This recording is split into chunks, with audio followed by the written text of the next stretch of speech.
Շատ խոսվում է թոշակների եւ թոշակառուների մասին։ Հարգելի գործընկերներ, 2025 թվականի հունվարի 1-ից թոշակառուների եւ նպաստ հաշմանդամության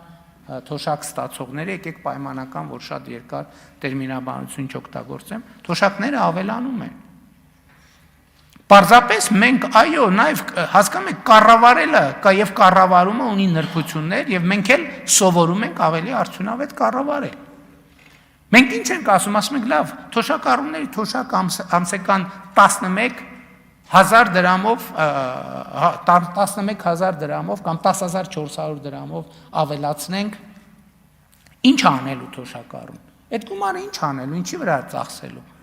Մեր հետազոտությունը ցույց է տալիս, խոսք է դեպքում 65+ տարեկան թոշակառուների մասին։ Մեր հետազոտությունը ցույց է տալիս, որ մարդկանց առաջնային ծախսը առողջապահությունն է։ Հիմա հետևաբար ինչի մենք մարդկանց տանք այդ փողը, որ ինքը չիմանա, թե ինչպես այդ փողը արդյունավետ օգտագործի իր առողջապահության վրա։ Գնա դեղատուն այլ բան գնի, քան պետքա գնի, գնա ստանա այն բուժծառայությունը, քան պետքա ստանա։ Մենք այդ 10,000 դրամը դնում ենք առողջապահության ապահովագրության մեջ, ստեղծում ենք համակարգ, որտեղ ինքը ստանալու է մեծ հավանականության, ոչ թե 10,000, այլ գուցե 20, գուցե 30, գուցե 40, գուցե 50,000, գուցե 100,000, գուցե 500,000 դրամի ծառայություն։ Եվ եթե այս ծառայությունների թվերը գումարենք իրար, մենք երբ որ ուզում ենք հաշվել, թե Հայաստանում թոշակառուների բանը թոշակը այդ առումով ծախսը ինչքան է, մենք տարվա կտրվածքով այդ առողջապահական մատուցված փաստացի ծառայությունների գինը պետքա տարածենք այդ ամեն ինչի վրա, պետպատվերի վրա ավելացած է։ Որովհետև շատ է գնում, դուք ես խոստացել, չեք արել, այն չեք արել։ Կներեք, մենք խոստացել ենք, որ առողջապահության ապահովագրություն լինելու է, բայց չենք խոստացել, որ թոշակառուն դրա համար չի վճարելու։ Եվ մենք հիմա այս լուծմանն ենք գնում։ Նույնն էլ թոշակառուների թոշակը ավելանում է նաև անկանխիկ առևտրի պարագայում։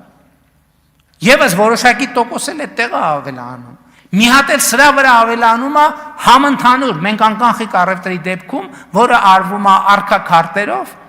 բոլոր քաղաքացիներին 2% հետ վճար ենք տալիս, թոշակառուներին պլյուս այս 2%-ն էլ մի հատ էլ այդտեղ է ավելանում թոշակառուներին։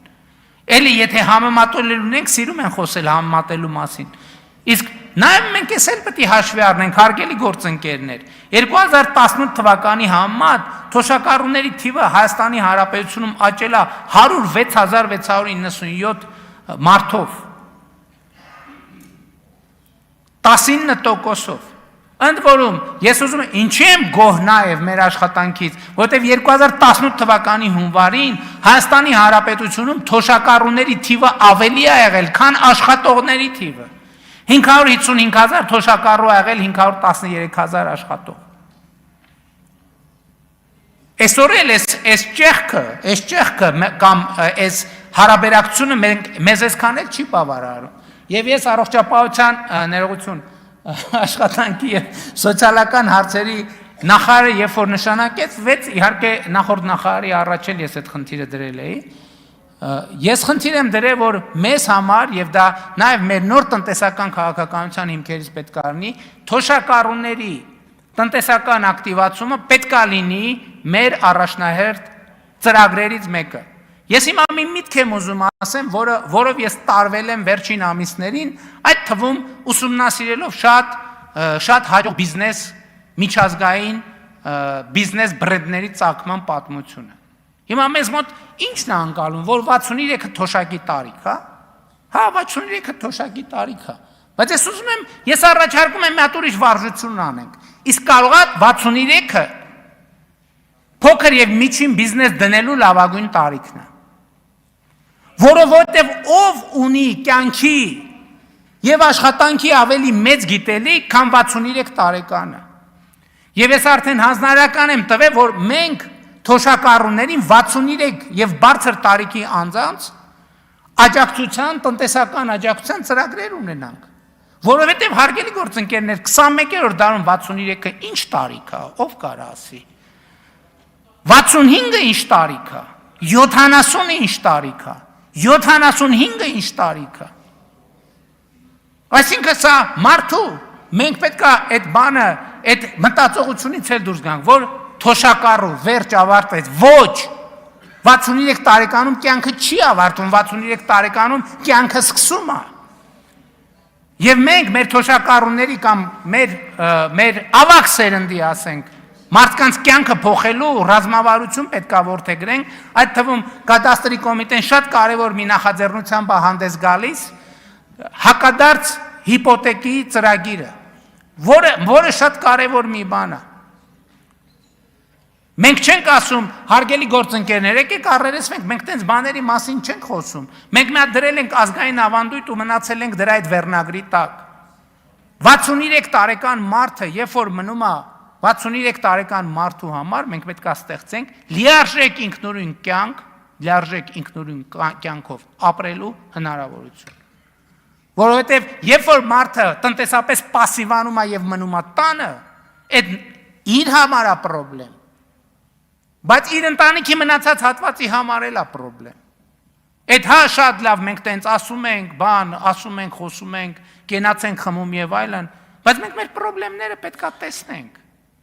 Ինչի պետք է, այսինքն մեր կանխավարկածն ինչա, մարդը 63-ից մինչև 80 տարեկան պետք է տանը նստի։ Ոչ։ Մարդը այդ աշխատել այնքան գիտելիք է կուտակել, մենք պետք է պայմաններ ստեղծենք, որ ինքը այդ գիտելիքը, որը ասма տենց ասացված կա, չէ, ասма եթե երիտասարդությունը իմանար, եթե ծերությունը կարողանար։ Հիմա ծերությունը կարող է, որովհետև դա այլևս ծերություն չէ, այդ մի ժամանակ էր 63 տարեկանը ծերություն, 65 տարեկանը ծերություն, 70 տարեկանը ծերություն, 75 տարեկանը ծերություն, եթե մարդը առողջ է, իսկ կներեք, եթե մարդը առողջ չի, 29 տարեկանն էլ է ծերություն։ Եթե մարդը առողջություն չունի, ինչ տարբերություն, ինքը 29 տարեկան է, 39, 35, 42, 50 թե 55, ինչ տարբերություն։ Իսկ եթե մարդը միջին, էլ չեմ ասում, որ ժամանակակից աշխարհում տեխնիկան այնքան է զարգացել, բացարձակ առողջ մարդ չկա։ Գնում է սկաների տակով անցնում, ոնց լինի մի հատ ինչ-որ մի բան կգտնվի։ Մենք պետք է մարդուն ասենք, չէ, տեն չի, ժողովուրդ ջան, նեն չի, որ վերջ, ավարտվեց։ Ոչ, 63 տարեկանը փոքր եւ միջին բիզնես սկսելու լավագույն տարիքն է, որովհետեւ այն գիտելիքի Պաշարը, որ կուտակվել է, որևէ մեկը չունի։